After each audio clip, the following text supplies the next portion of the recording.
Ciao a tutti e bentornati sul canale. Oggi siamo in Liguria, in una bellissima zona della Riviera di Levante e faremo un'escursione tra Santa Margherita Ligure, Portofino e San Fruttuoso. È un percorso abbastanza semplice ma che dovrebbe essere super panoramico e perfetto per passare una giornata tra natura e borghi. Prima di iniziare, come sempre, se volete sostenerci iscrivetevi al canale. Ora partiamo! Il mese di marzo ci sta regalando delle giornate a dir poco stupende. Ne abbiamo così approfittato per venire in Liguria, questa volta nella Riviera di Levante, per un trekking che volevamo fare da tempo. Dopo 2 ore di macchina, il nostro primo stop è Santa Margherita Ligure. Ci accoglie un mare verde smeraldo e un vento leggero che profuma di primavera. Insomma, la giornata perfetta per camminare un po'. Ci inoltriamo subito tra i carruggi per andare in panetteria e prendere la focaccia, fondamentale in ogni viaggio in Liguria. Il pranzo lo abbiamo preso, adesso andiamo al traghetto. L'idea era quella di prendere il traghetto delle 10:15 fino a San Fruttuoso, il primo del giorno, e poi tornare a piedi fino a Santa Margherita, passando per Portofino. Peccato che tutti i nostri piani vanno a rotoli appena arriviamo alla biglietteria. Anche se sul sito ufficiale su tutte le bacheche in città viene indicato che dall'11 marzo il servizio sarà attivo tutti i giorni, in realtà non è così. Il battello arriva solo fino a Portofino.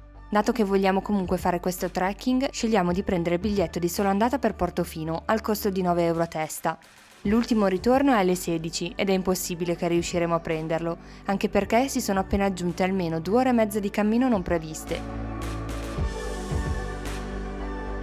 Arriviamo in soli 15 minuti a Portofino e il colpo d'occhio appena si arriva nella baia è subito fantastico. Questo borgo marinaro, famoso in tutto il mondo per le boutique di lusso e per essere uno dei simboli della dolce vita italiana, di solito ospita grandi yacht nella sua marina e VIP seduti ai ristoranti che si affacciano sulla piazzetta. Ma fuori stagione, quando tutto è ancora chiuso in vista dell'estate, è davvero tranquillo e si può respirare l'aria del tipico borgo di pescatori ligure.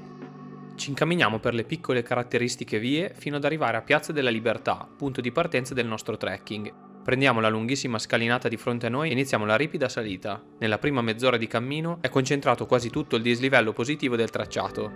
Man mano che procediamo, il panorama è sempre più bello. Arrivati infatti a Cappelletta, la prima tappa intermedia, siamo già a 194 metri.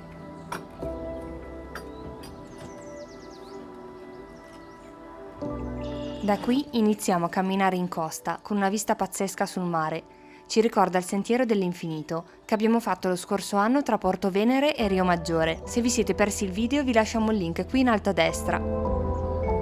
Arriviamo in località Prato, dove si trova anche una fontanella. Qui ci sono una serie di terrazzamenti super scenografici che scendono verso il mare e creano un quadro unico. Inizia così il tratto di sentiero più bello secondo noi, con scorci spettacolari da lasciare senza parole.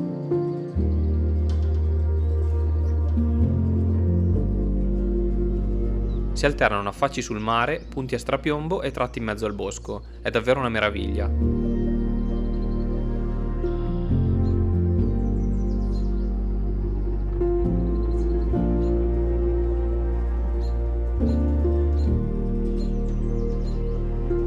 Raggiunta base 0 a 220 metri di altezza, troviamo le indicazioni per un punto panoramico che vedremo però al rientro e iniziamo a scendere.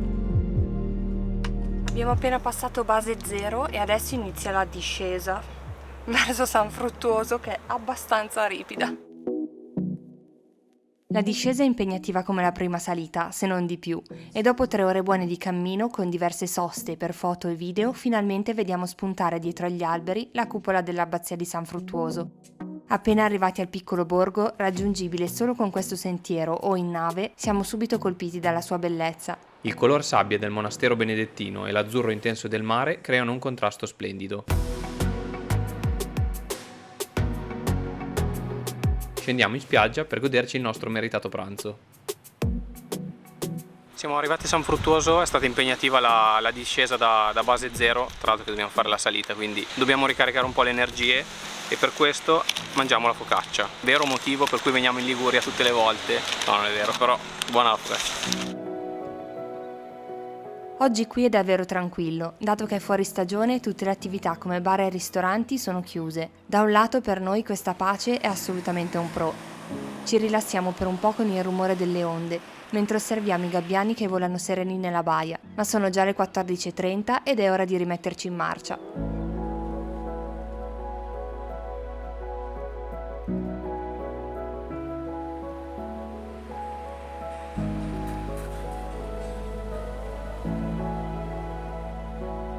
Dopo la focaccia buonissima che c'è stata tutta in spiaggia, adesso ripartiamo e torniamo a Portofino. Ci mettiamo 35 minuti per tornare a base zero. La salita anche da questo lato è tosta, le panchine in legno sono perfette per riposarsi un attimo. Seguendo le indicazioni per il punto panoramico, scendiamo di qualche metro e arriviamo ad un promontorio affacciato sul Mar Ligure, da non perdere. Il sentiero è lo stesso dell'andata, sempre contrassegnato con 2 puntini rossi. Alla fine ci mettiamo 2 ore e 20 per tornare a Portofino, dato che facciamo molte meno soste.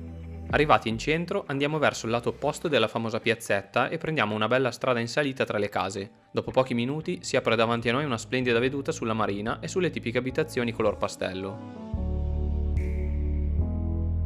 Proseguendo passiamo accanto a ville monumentali con i loro giardini particolarmente curati, fino ad arrivare alla fine del promontorio. Qui il faro bianco spicca in tutta la sua bellezza.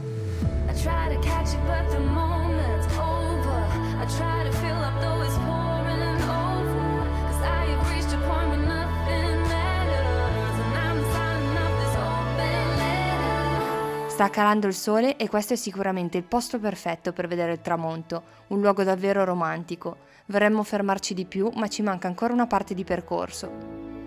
Dopo il faro adesso partiamo, dovremmo fare un'oretta, sono 6 km per arrivare a Santa Margherita, quindi arriveremo col buio sicuramente.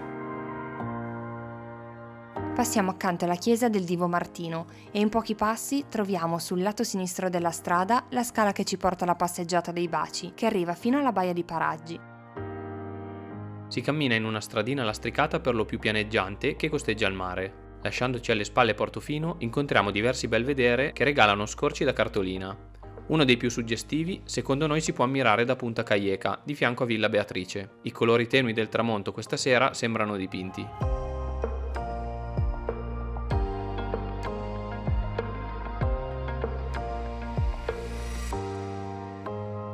Quando inizia a fare buio si accendono i lampioni e l'atmosfera mentre attraversiamo la lecceta che c'è appena prima dell'arrivo a Paraggi è da favola. L'ultimo tratto per arrivare a Santa Margherita lo facciamo su una passerella a picco sul mare, davvero incredibile, da cui abbiamo una visuale su tutto il litorale ligure. Alla fine abbiamo fatto 23 km oggi e siamo abbastanza stanchi, ma concludere la giornata così è davvero bellissimo. Le luci si specchiano nel mare e insieme al rumore delle onde che si infrangono sugli scogli creano una perfetta armonia. Grazie come sempre per essere arrivati alla fine del video, speriamo che anche questa uscita in giornata vi sia piaciuta. Io era da tantissimo che non tornavo in queste zone della Liguria e sono super felice di aver fatto questo trekking perché ci sono veramente dei panorami pazzeschi. Io invece non ero mai stato, ma devo dire che oltre alla natura ci sono dei borghi davvero belli. Voi siete già stati da queste parti? Come al solito scriveteci qui sotto nei commenti i vostri consigli per le nostre prossime gite giornaliere e se avete già visto questi borghi o se avete già fatto questo sentiero. Noi ci rivediamo tra 2 settimane come al solito, vi aggiorneremo sul gruppo Telegram e su Instagram per la nostra prossima destinazione. A presto, ciao ciao! Ciao!